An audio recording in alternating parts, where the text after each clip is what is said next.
Hello everyone, this is Anna and I did my artist presentation on Janet Cardiff. Janet Cardiff was born in Brussels, Ontario, Canada in 1957. She studied photography and printmaking at Queen's University and the University of Alberta. Her early works were large-scale silkscreens. She's known for her work in sound art, installation art, and audio walks, which is what first gained her recognition in 1995. She frequently collaborates with other artists and her husband George Burrs Miller. Her first artistic collaboration with Miller in 1983 was a film called The Guardian Angel. After completing this project, Cardiff's work began to include elements of storytelling, experimenting with sound, and movement, which leads us to her first major installation, The Dark Pool. The concept of the dark pool was for the viewer to enter a small room in which, as they moved around, they activated strands of music, echoes, and stories, and fragments of dialogue. Around the room there is furniture, books and papers, dishware, and various mechanical contraptions and artifacts. The goal of the installation is for the viewer to use the snippets of audio to piece together a narrative.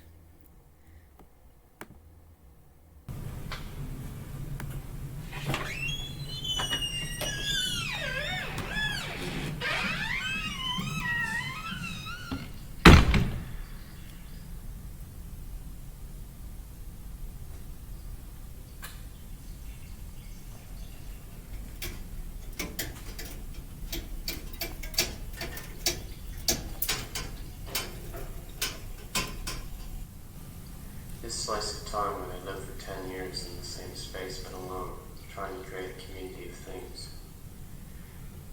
126, 127, 128, 129, 130, 131. I left you a note. I didn't see it. We're supposed to be there in 10 minutes. Well, we're not going to make it. I have a headache. You said you'd do it. Well, I changed my mind. Well, change it back. I brought the nightgown. Go change it in the wash.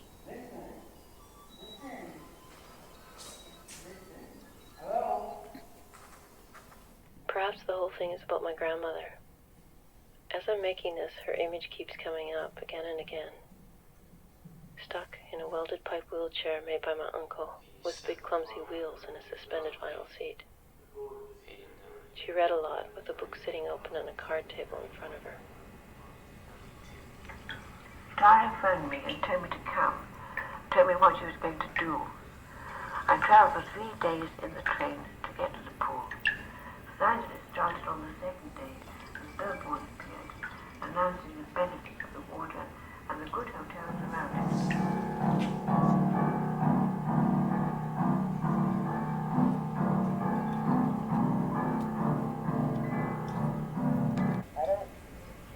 Hello?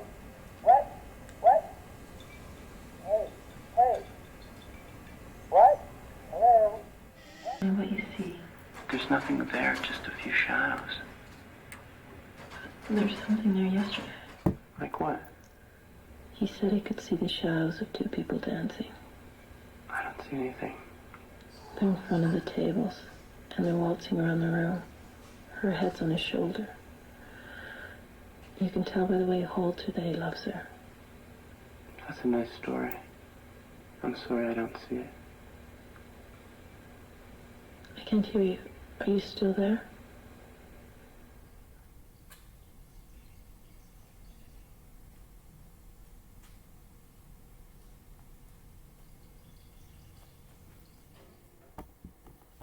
Okay.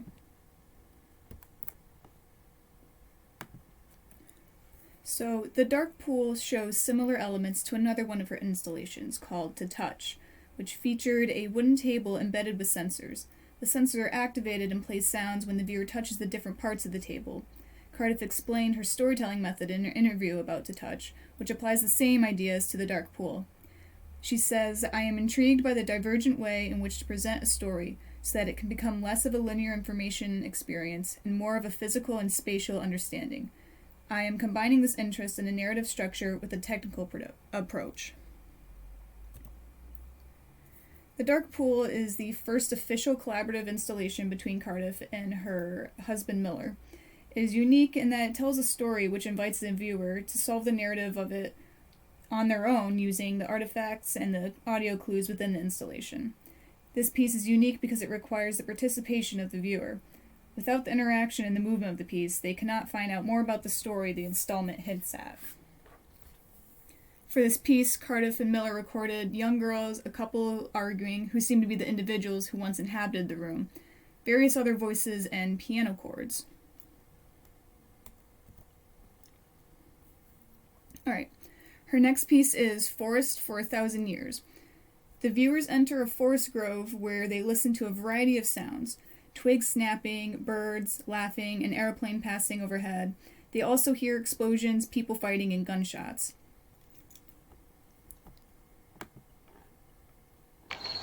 And I'll play the first 30 seconds of this part.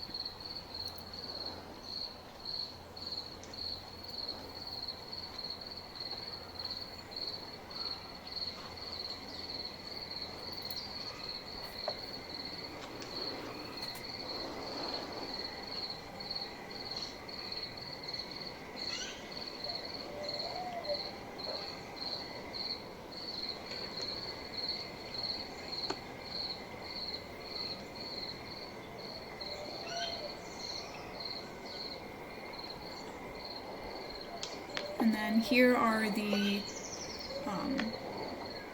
battle sounds that she included.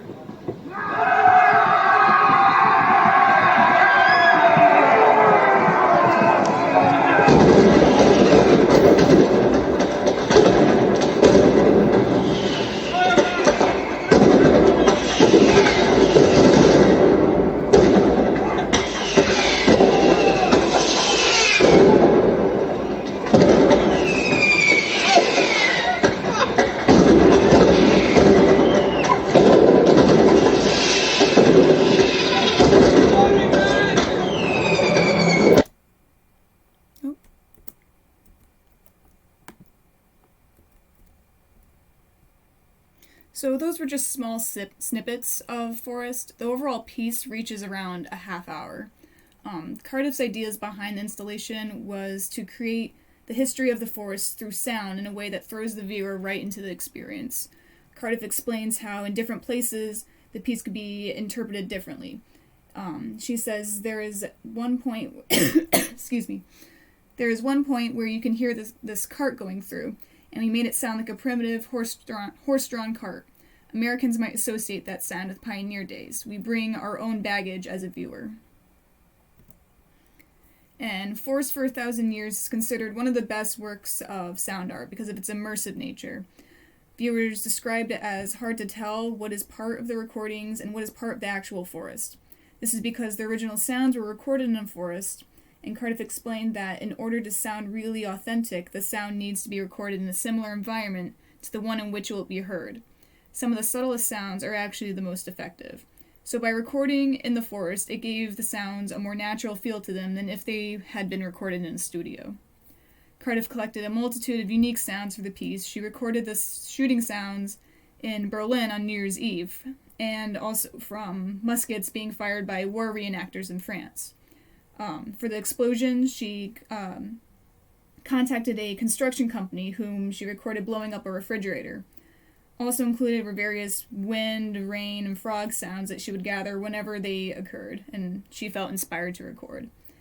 In total, she had the help of almost 50 outside people to record the sounds that they used in this installment. Alright, so her next work is The Marionette Maker, which exhibits a vintage caravan, inside of which is the world of a marionette maker who is creating the life scene around him. A full-scale model of Cardiff herself lies inside the trailer, surrounded by moving creations of the maker. The viewer is also enveloped in a soundscape featuring various sounds of nature.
Okay, so Cardiff's idea behind this piece was to create a kinetic installation that allowed the viewer to feel that the piece is alive. She explains, I think the role of the viewer is to unravel the story in their own way, to let themselves play a little bit, because I think the connection with the puppets is the idea of a children's toy. It starts to have a soul once the child plays with it, and it's the same once you animate something, it starts to have life. And that's what we're trying to get across too with the idea. So this makes the marionette maker more mentally interactive rather than just physically like her other works.